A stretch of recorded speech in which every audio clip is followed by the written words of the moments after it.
Once na maibenta ko siya at meron na akong buyer, malaman ko kung saan ditong lugar, hindi na ako maliligaw. Talagang napakalawak nitong bundok na ito.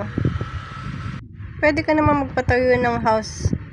Magsabi ka lang sa developer para alam mo yung plan, pati yung yung architect tsaka yung engineer na gagawa. Siguro kung ano yung mapag-usapan nyo ni developer.